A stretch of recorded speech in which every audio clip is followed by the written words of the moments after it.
Medieval Japanese literature echoes a cross-cultural process described in our earlier survey of the Aeneid, that is, the way civilizations have always adopted and adapted. Just as the Romans borrowed heavily from Greek culture, yet reshaped elements to form their own unique aesthetic, so it was with Japan and China.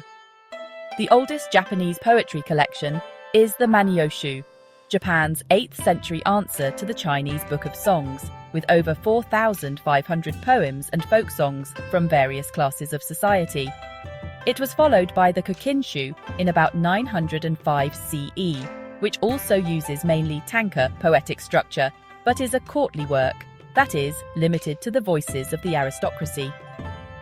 Back in the 3rd century BCE, when the global agricultural revolution had reached and transformed Japan, Chinese culture quickly followed and was embraced enthusiastically. Japanese society adopted China's writing system for its educated elites, and absorbed, then later adapted, Confucianism, Taoism, and a few centuries later, several Chinese schools of Buddhism. Thus, in early medieval Japan, it was not unusual to find male aristocrats speaking and writing almost entirely in Chinese, while women, along with commoners, used the Japanese language. This helps explain why so much of the exquisite love poetry of the era, written in Japanese rather than Chinese, was authored by women. One striking difference between medieval Japanese and earlier Chinese poetry is a certain recurring aesthetic, that Japanese fascination with simplicity, irregularity, and fleetingness. Whereas in Chinese poetic culture, immortality was often mentioned or mythologized, the Japanese, from quite early times, appeared to be in love with the transitory nature of all things. The Manyoshu is full of this style, in which events are suggested rather than stated, transitions are depicted as more beautiful than conclusions, and asymmetry is found lovelier than pure balance. Examples include the classic Japanese image of falling cherry blossoms, felt to be more engaging than those safely on the tree, and the asymmetrical pots and pruning style of the bonsai culture. Manyoshu poetry also reflects the Japanese worldview. Simplicity is best. Thus, unpainted walls, unspicy foods, simple wooden architecture, and using old pottery in tea rituals. Japanese love poetry generally focuses on fleetingness, the longing for, the missing out, the sorrowfully remembering, as opposed to the actually consummated or fulfilled romance. In Book 10 of the Manyoshu, one anonymous tanka structure poem offers us a quick but thorough tour of most of the elements of this Japanese aesthetic. The spring rains fall so swiftly. At my dwelling, the cherry blossom has begun to bloom. The poem mentions spring, a transitional season, and the rain falls fast, also denoting fleetingness.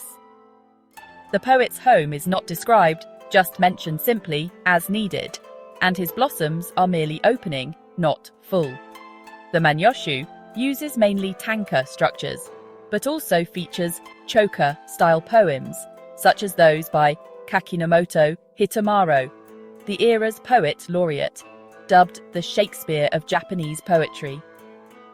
Though always working within that subtle Japanese aesthetic, this great writer also stretched the artistic boundaries of his time, discussing death and mortality with, at times, quite direct images. This excerpt, a few lines from just one of his longer poems, showcases what indeed translates as a very Shakespearean sense of epic tragedy, plus highlights his obvious confidence as a master poet. Your great palace stood here, I heard. Your great hall stood here, they say, but spring's grasses now grow thickly. The mist rises, hazing spring sunshine. Your many-stoned palace's place, a sad sight indeed.